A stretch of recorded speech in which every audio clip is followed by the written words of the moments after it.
Do your ollies look like crap? Maybe a little. I know for me especially, I didn't spend much time on ollies when I was younger because I figured, okay, I can ollie now. Let's move on and start doing other tricks. And I put off figuring out ollies for a long time. I always had them in as far as I could do them, but my ollies looked bad. Looking back on footage of myself in my younger years, my ollies were awful. They were rocket. I never leveled them out. Never even started to bone them except maybe on accident. And it took me a long time to figure out where to have my feet, where to have my weight, how to make it a sort of jumping motion. And once you can figure that out, your ollies really start to skyrocket in a good way.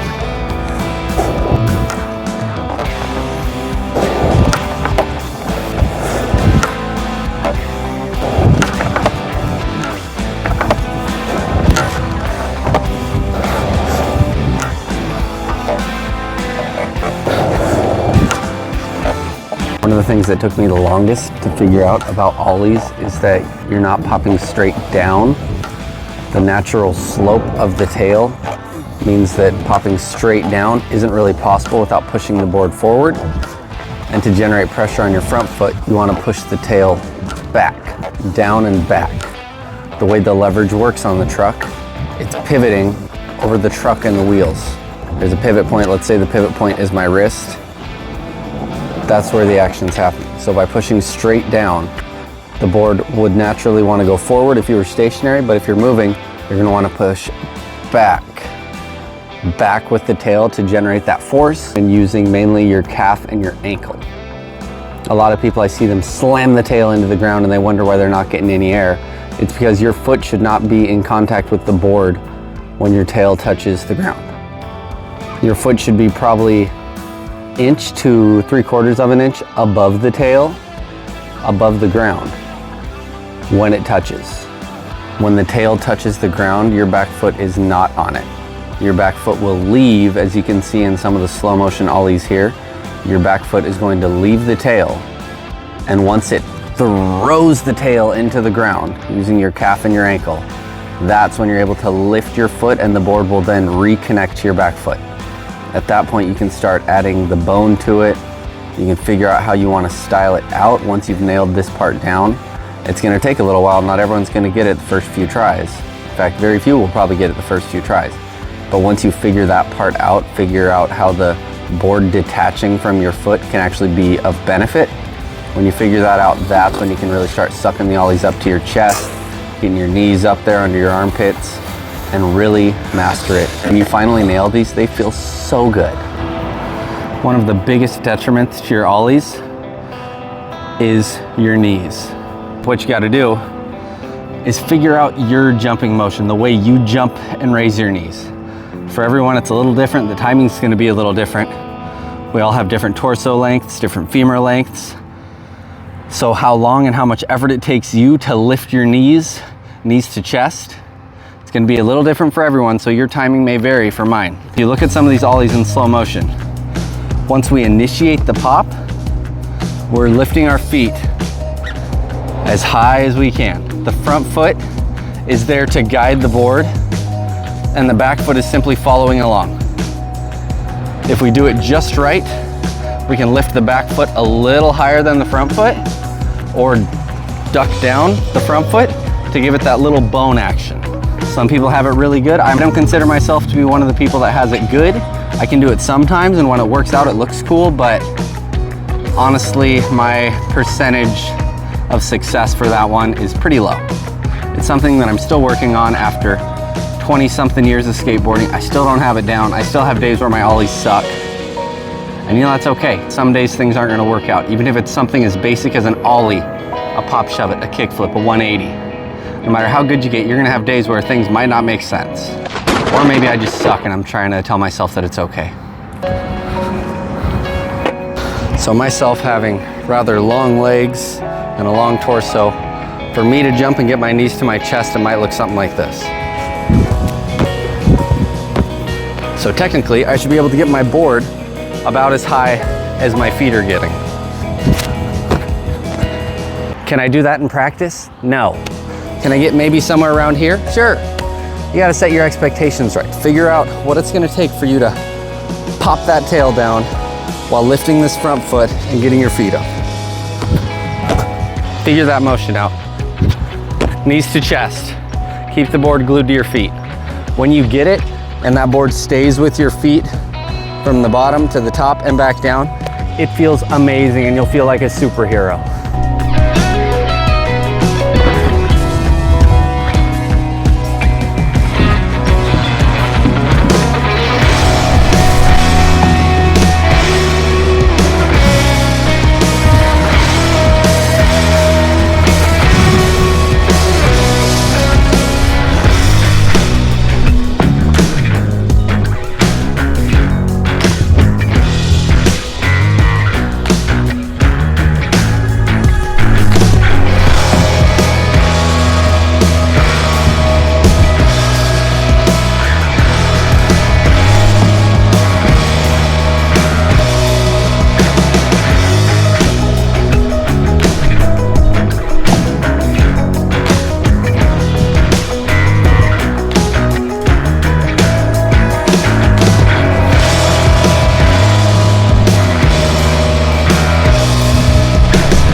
So really what it comes down to is getting a solid pop, lifting your feet at the right speed.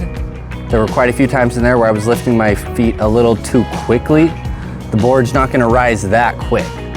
If you're like me and you tend to get a little anxious, I lift my feet a little too soon and that's what causes the board to do the little half flips. If your board ever does that, that's most likely what's happening. Unless you're kicking off the side, you're simply lifting your feet too quickly and the board will naturally want to flip over when you're popping. It's very hard to keep the board to stay level. It wants to flip.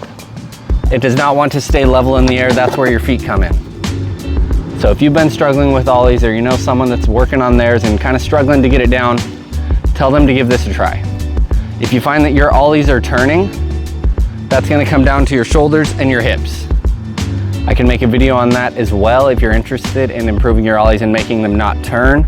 I too have that issue with switch ollies, so I completely understand how that one works, and that really is a matter of your hips and your shoulders. A lot of us when we're skating switch, we tend to want to turn. You really got to think about switch just like you would regular. Keep your shoulders in the same place. Your feet are just on the other side of the board. Skateboarding is not too difficult, although we are sort of masters of gravity and we're the coolest people out. It's really not the most difficult thing in the world. If I can do it, you can do it. Peace out, God bless, have a wonderful day. For any of you that struggle to ollie out of banks or get any sort of tricks out of banks, one thing it's gonna come down to is your timing. Your timing is gonna be ever so slightly different. You're gonna have to figure that out. You're gonna know when you get it right. So you're gonna have to play with your timing and see what works for you. Maybe you're popping too soon. I think that's pretty common. People get on the bank and they start popping their ollies way down here. And at that point, it's a Euro gap. You wanna wait till you're at the peak. When you're carrying speed, the front half of your board, your front truck is gonna be well over the top of the bank before you pop the ollie.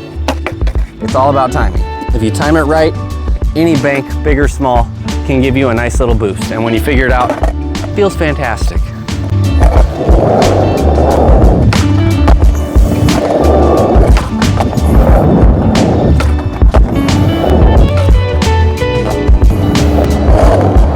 One more.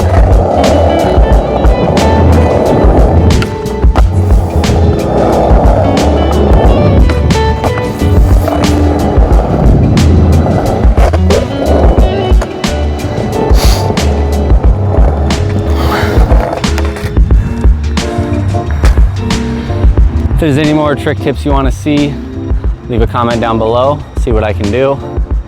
Check me out on Patreon if you want some early access or some personalized videos just for you. Get at me on there, I'd love to do it. Stay tuned for more fun vlogs. Here's the scripture for today. Colossians 1:22. But now he has reconciled you by Christ's physical body through death to present you holy in his sight, without blemish and free from accusation. Peace out, God bless.